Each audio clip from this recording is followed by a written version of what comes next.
السلام عليكم ورحمة الله وبركاته. إن الحمد لله نحمده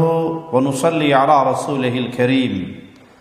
أعوذ بالله من الشيطان الرجيم.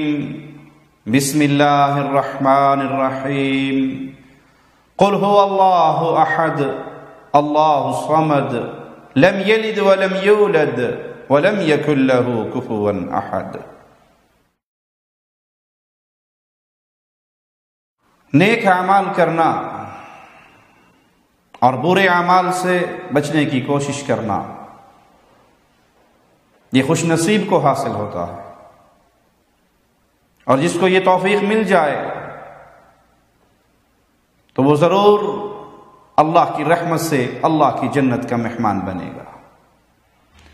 جس طرح گناہوں سے بچنے کی کوشش کرنا سعادت مندی ہے، تو ان گناہوں میں سب سے بڑا گناہ شرک ہے۔ شرک سے بچنے کی کوشش کرنا، اپنے دامن کو اس سے بچانا، یہ بھی بہت بڑی نیکی ہے، اور یہ بھی گناہوں کے کفارے کا ذریعہ بنتی ہے۔ رسول کریم صلی اللہ علیہ وسلم کو سدرۃ المنتہا تک لے جایا گیا، پھر اللہ خالق و مالک نے 3 چیزیں آپ کو عطا فرمائی: 5 نمازیں، سورۃ البقرہ کی آخری 2 آیات، اور یہ خوشخبری کہ آپ کی امت کے ایسے لوگ جو شرک اکبر سے بچیں گے، شرک سے اپنے دامن کو بچائیں گے، اللہ ان کے کبیرہ گناہوں کو معاف فرما دے گا۔ آئیے پیارے حبیب جناب محمد الرسول اللہ صلی اللہ علیہ وسلم کا فرمان سنتے ہیں، جو صحیح مسلم میں سیدنا ابو ہریرہ رضی اللہ عنہ وارضاہ سے روایت ہے۔ پیارے حبیب فرماتے ہیں: تفتح ابواب الجنت یوم الاثنین و یوم الخمیس۔ سوموار اور جمعرات، ان 2 دنوں میں جنت کے دروازے کھولے جاتے ہیں۔ آواز کیا ہے؟ توجہ کیجئے اور اپنے من کو ٹٹولیے اور اس جنت کی طرف دوڑ لگائیے۔ فَيُغْفَرُ لِكُلِّ عَبْدٍ لَا يُشْرِكُ بِاللَّهِ شَيْئًا، تو ہر اس آدمی کے گناہ معاف کر دیے جاتے ہیں جو اللہ کا شریک نہیں بناتا، جو اللہ کی ذات و صفات و عبادت میں کسی اور کو حصے دار نہیں بناتا۔ سادہ الفاظ میں کہنے دیجئے، جو سجدے کرتا ہے تو اللہ کو، رکوع کرتا ہے تو اللہ کو، قیام کرتا ہے تو اللہ کے لیے، عبادت کی ہر قسم بجا لاتا ہے تو خالص اللہ کے لیے، پکارتا ہے تو اللہ کو، وہ غیر اللہ کو نہیں پکارتا۔ اس کی زبان سے جب آواز نکلتی ہے یا اللہ مدد کی نکلتی ہے، وہ یا علی مدد اور یا رسول اللہ مدد اور یا پیر بزرگ فلاں شیخ مدد کے نعرے نہیں لگاتا، وہ پکار میں بھی اللہ کو، خالص اس کی عبادت کرتے ہوئے پکارتا ہے، وہ بھروسے کرتا ہے تو اللہ پر، امیدیں لگاتا ہے تو اللہ پر، وہ عبادت کی کوئی قسم ہو اس میں اللہ کے ساتھ کسی کو شریک نہیں کرتا۔ جو اس طرح شرک سے اپنے دامن کو بچاتا ہے، تو پیارے حبیب جناب محمد الرسول اللہ صلی اللہ علیہ وسلم فرماتے ہیں ہر اس آدمی کے گناہوں کو معاف کر دیا جاتا ہے جو اللہ کا شریک نہیں ٹھہراتا۔ مشرک کو معاف نہیں کیا جاتا، وہ کوئی بھی رحمت کی گھڑی ہو، مشرک کو رحمت کا حصہ نہیں ملے گا۔ دوسرا بدنصیب جو معاف نہیں ہوتا، اس پر بھی غور کیجئے۔ الا رجل كانت بينه وبين اخيه شحناء، ہاں ایک ایسا مسلمان،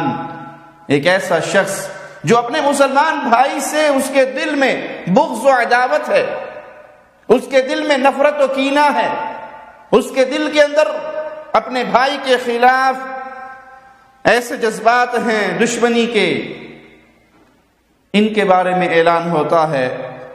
انظروا هذین حتی یصطلحا، ان کو ان کے حال پہ چھوڑ دو یہاں تک کہ یہ دونوں صلح کر لیں۔ اس جملے کو پیارے حبیب نے 3 بار دہرایا، 3 دفعہ یہ آواز لگائے، ان کو چھوڑ دو یہاں تک کہ یہ آپس میں صلح کر لیں۔ مسلمان کے لیے جائز نہیں کہ وہ اپنے مسلمان بھائی سے 3 دن سے زیادہ ناراض ہو، بائیکاٹ کرے، یا اپنے دل میں غیظ و غضب رکھے، نفرت و حسد رکھے، کینہ اور بغض رکھے، کسی مسلمان کے لیے جائز نہیں۔ مسلمان کے لیے جائز نہیں کہ وہ مسلمان بھائی کے ساتھ یہ سلوک کرے، اور اگر وہ مسلمان ہونے کے ساتھ ساتھ سگا بھائی ہو، اگر وہ مسلمان ہونے کے ساتھ ساتھ اس کا باپ ہو، اگر وہ مسلمان ہونے کے ساتھ ساتھ اس کی بہن، اس کی خالہ، اس کی پھوپھی، اس کی ماں، اس کے قریبی رشتہ دار، اس کے دور کے رشتہ دار، اس کے خون کے رشتہ دار، اس کے سسرالی رشتہ دار ہوں تو ماجرا اور خطرناک ہو جائے گا۔ یہاں تو عام مسلمان کے ساتھ ناراضگی ہے تو سوموار اور جمعرات 2 دن جنت کے دروازے کھلتے ہیں، مغفرت کا اعلان ہوتا ہے، اور یہ بدنصیب محروم رہتا ہے جو اللہ کے ساتھ شرک کرے، اس کو بھی معافی نہیں ملتی، اور جو مسلمان بھائی سے اپنے دل میں دشمنی اور کینہ اور بغض رکھے اسے بھی معافی نہیں ملتی۔ آئیے پیارے حبیب جناب محمد الرسول اللہ صلی اللہ علیہ وسلم کا ایک اور فرمان سنتے ہیں، جسے سیدنا انس بن مالک روایت کرتے ہیں کہ انہوں نے سنا پیارے حبیب فرما رہے تھے، حدیث قدسی بیان کرتے ہوئے کہ اللہ مالک کا فرمان ہے، یا ابن آدم انک ما دعوتنی ورجوتنی غفرت لک علی ما کان فیک ولا ابالی۔ اے آدم کے بیٹے، جب تک تو مجھے پکارتا رہے گا، جب تک تیری زبان سے یا اللہ مدد کی آوازیں نکلتے رہیں گے، جب تک تو مجھے پکارتا رہے گا، مجھ سے امیدیں وابستہ کرتا رہے گا، میں تجھے بخشتا رہوں گا، تیرے گناہ کیسے بھی کیوں نہ ہوں، ولا ابالی، مجھے پرواہ بھی نہیں ہوگی۔ شیطان بہکاتا ہے انسان کو کہ تیرے اتنے گناہ ہیں، اب تو اللہ کو پکارتا ہے، اللہ نہیں تجھے معاف کرے گا، لیکن رحمان اور رحیم کی رحمتوں کا کیا کہنا۔ مالک فرماتا ہے آدم کے بیٹے، جب تک تو مجھے پکارتا رہے گا، مجھ سے معافیاں مانگتا رہے گا، میرے ساتھ امیدیں لگائے رکھے گا، میں تجھے معاف کرتا رہوں گا، تیرے گناہ جتنے مرضی ہو مجھے کوئی پرواہ نہیں ہوگی، تو مجھ سے مانگتا رہے، سوالی بنا رہو، میرے آگے معافیوں کی درخواستیں دیتا رہے، میں تیرے گناہوں کو معاف کرتا رہوں گا۔ یا ابن آدم لو بلغت ذنوبک عنان السماء، آدم کے بیٹے تیرے اتنے گناہ ہو جائیں کہ اگر وہ زمین پہ رکھے جائیں تو آسمان کے چھت سے ٹکرا جائیں، زمین و آسمان کا یہ گیپ، یہ خلا تیرے گناہوں سے بھر جائے، ثم استغفرتنی غفرت لک ولا ابالی، پھر تو میرے سامنے معافیاں پیش کرے، اللہ مجھے معاف کر دے، اللہ مجھے معاف کر دے، مجھ سے یہ جرائم ہوئے، مجھ سے یہ گناہ ہوئے، مجھ سے یہ خطائیں ہوئی، میں تیرے در کا بھوکا، میں تیرے در کا منگتا، میں تیرے در کا سوالی، میں تیرے سامنے معافیوں کی درخواستیں پیش کرتا ہوں۔ مالک فرماتا ہے میں تیرے سارے گناہ معاف کر دوں گا، ولا ابالی، مجھے پرواہ بھی نہ ہوگی۔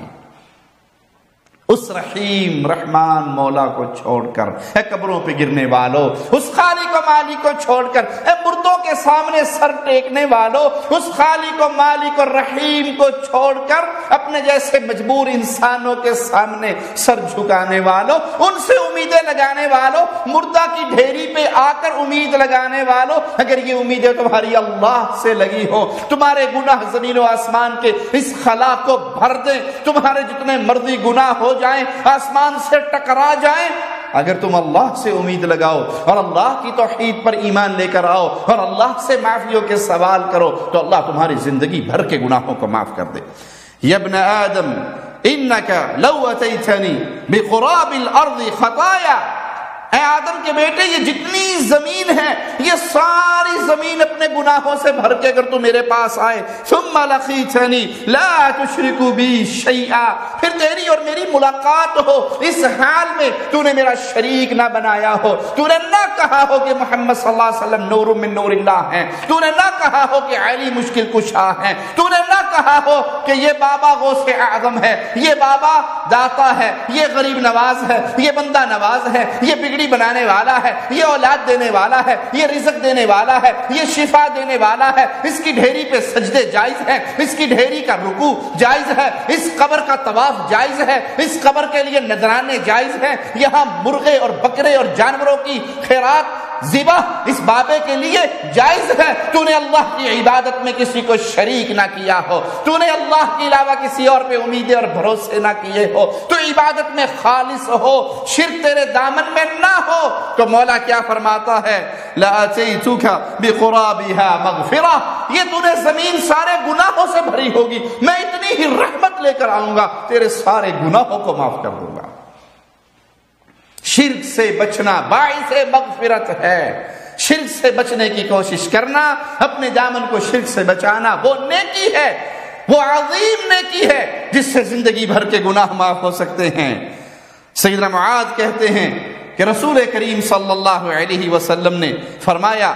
یطلع اللہ الی خلقہ لیلۃ النصف من شعبان، اللہ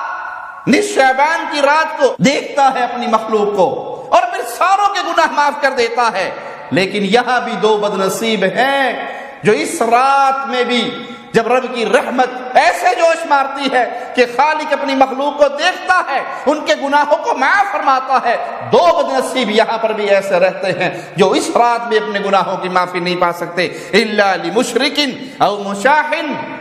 مشرک اللہ کا شریک بنانے والا، وہ ذات میں بنائے، وہ صفات میں بنائے، وہ عبادت میں بنائے، وہ اللہ کے علاوہ کسی اور کو پوجے، وہ عیسیٰ کو اللہ کا بیٹا کہہ کے شرک کرے یا محمد کریم صلی اللہ علیہ وسلم کو نور من نور اللہ کہہ کے شرک کرے، وہ عزیر کو اللہ کا بیٹا سمجھ کے شرک کرے یا اپنے پیر بابے کے بارے میں یہ عقیدہ رکھ کے شرک کرے، لوگ کی عرشاں اتے لب دینے، رب بوری آلے دے اولے آ بیٹھا، اپنے پیروں کے بارے میں یہ سمجھے یہ فنا فی اللہ ہو گیا ہے، اللہ اس کے اندر حلول کر چکا ہے، یہ رب کے اندر فنا ہو چکا ہے، یہ پیر ہمارا اللہ کی صورت میں زمین پہ آیا ہے، ملتی ہے تصویر میرے پیر کی اللہ کے ساتھ، میرے بابے کی تصویر ملتی ہے، وہ کسی بھی صورت میں شرک کرتا ہو، ذات میں کرتا ہو، صفات میں کرتا ہو، عبادت میں کرتا ہو، ہر سوموار اور جمعرات کو جنت کے دروازے کھلیں گے، یہ مشرک معاف نہیں ہوگا۔ یہ شعبان کی اس رات کو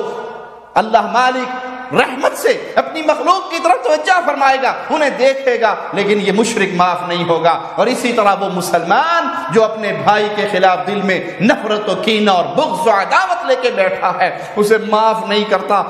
اس سے صلح نہیں کرتا، اپنے دل کو صاف نہیں کرتا، یہ بھی وہ بد نصیب ہے جس کے گناہ معاف نہ ہوں گے۔ سیدنا انس کہتے ہیں کہ ایک شخص آیا رسول اللہ صلی اللہ علیہ وسلم کے پاس اور کہنے لگا اے اللہ کے رسول صلی اللہ علیہ وسلم، میں نے کوئی چھوٹا بڑا عمل نہیں چھوڑا، اطلاع کہ میں کر گزرا، ہر گناہ میں نے کیا، جو میرے دل میں رغبت پیدا ہوئی، جو خواہش پیدا ہوئی، میں نے وہ کر لیا۔ آپ علیہ الصلوۃ والسلام نے پوچھا الیس تشہد ان لا الہ الا اللہ وان محمد رسول اللہ، کیا تو اس بات کی گواہی نہیں دیتا کہ اللہ وحدہ لا شریک ہے، وہ الہ برحق ہے، اس کے علاوہ کوئی اور الہ نہیں، اور محمد صلی اللہ علیہ وسلم اللہ کے بندے ہیں؟ اس نے کہا اے اللہ کے نبی، میں یہ گواہی دیتا ہوں، میں یہ تسلیم کرتا ہوں۔ آپ نے فرمایا ذاک یأتی علی ذلک، وہ تیرے نیک اعمال اس گواہی پر آتے ہیں، یعنی جب تو نے یہ توحید کا اقرار کر لیا، شرک سے اپنے دامن کو بچا لیا، تو سابقہ زندگی میں جو تجھ سے گناہ ہوئے، وہ جتنی بھی خطائیں ہوئی، اللہ نے اس توحید کے اقرار کرنے کی برکت سے تیری زندگی بھر کے گناہوں کو معاف کر دیا۔ سیدنا ابو درداء سے روایت ہے کہ رسول اللہ صلی اللہ علیہ وسلم نے فرمایا من اقام الصلاة وآت الزکاة، جو نماز قائم کرے، جو زکوٰۃ ادا کرے، ومات لا یشرک باللہ شیئا، اور اس حال میں مرے کہ اس نے اللہ کا شریک نہ بنایا ہو، اس نے اللہ کے علاوہ کسی اور کو پکارا نہ ہو، اس نے اولاد لینے کے لیے کسی اور کی در کی خاک نہ چھانی ہو، شفا لینے کے لیے کسی اور کے در کے اوپر جا کر نہ گرا ہو، وہ ایک اللہ سے تعلق جوڑنے والا، توحید کو ماننے والا، توحید پہ قائم اور دائم رہنے والا، اس حال میں مرا کہ وہ توحید کو ماننے والا تھا، شرک اس نے نہیں کیا تھا، کان حقا علی اللہ، تو اس کا اللہ کی رحمت سے اللہ کے اوپر یہ حق ہو جاتا ہے ان یغفر لہ ہاجر او مات فی مولدہ، یہ ہجرت کرے یا اپنی ہی جگہ پر اس کی موت ہوئی ہو، اللہ پر اللہ کی رحمت سے اپنے اس موحد بندے کا یہ حق بن جاتا ہے کہ اللہ اس کے گناہوں کو معاف فرما دے۔ صحابہ کہتے ہیں کہ ہم نے کہا یا رسول اللہ صلی اللہ علیہ وسلم، لوگوں کو اس کی خوشخبری نہ سنا دیں؟ آپ نے جواب میں فرمایا ان للجنۃ 100 درجات، اللہ نے جنت میں 100 درجے رکھے ہیں، ایک درجے اور دوسرے درجے کے درمیان اتنا فاصلہ ہے جتنا زمین و آسمان کا فاصلہ ہے، اور یہ سارے درجے اللہ نے اپنے راستے میں جہاد کرنے والے مجاہدین کے لیے رکھے ہیں۔ اگر میری امت پر بھاری نہ ہوتا، مشکل نہ ہوتا، یا میرے پاس اتنی سواریاں ہوتی کہ میں ان کو ان پر سوار کر کے لے کے نکلتا تو میں کسی لشکر سے پیچھے نہ رہتا، بلکہ میں ہر لشکر میں ان کے ساتھ نکلتا۔ لَوَدِدْتُ أَنِّي أُقْتَلُ ثُمَّ أَحْيَا ثُمَّ أُقْتَلْ، میرا تو یہ جی چاہتا ہے، پیارے نبی صلی اللہ علیہ وسلم کی دعا سنیے، لَوَدِدْتُ أَنِّي أُقْتَلْ، میرا جی چاہتا ہے کہ اللہ کے راستے میں میں شہید کر دیا جاؤں، ثُمَّ أُحْيَا، پھر مجھے زندہ کیا جائے، ثُمَّ أُقْتَلْ، پھر مجھے شہید کیا جائے، یہ میری خواہش ہے۔ مجھے جہاد سے اتنی محبت ہے، توحید کو پھیلانے کے لیے، توحید کو عام کرنے کے لیے، لڑائی سے، جہاد میں کوشش کرنے کے لیے، اللہ کے دین کو پھیلانے کی کوشش میں شریک ہونے کے لیے مجھے اتنی خواہش ہے، میرا جی چاہتا ہے میں اللہ کے راستے میں شہید ہو جاؤں، پھر زندہ کیا جاؤں اور مجھے پھر شہید کر دیا جائے۔ تو پیارے بھائی، یہ وہ مبارک عمل ہے، یہ وہ مبارک نیکی ہے جس کے کرنے سے اللہ کی رحمت سے انسان کے گناہ معاف ہو جاتے ہیں۔ کہ اپنے دامن کو شرک سے بچائیے، شرک سے بچنا مغفرت کے حصول کرنے کا ایک ذریعہ ہے، اس سے اللہ کی رحمت اور مغفرت ملتی ہے۔ اللہ سے دعا ہے اللہ ہمیں ساری عمر شرک کی غلاظت سے محفوظ رکھے، ہمیں بھی، ہماری اولادوں کو، ہمارے رشتہ داروں کو، اہل ایمان کو اور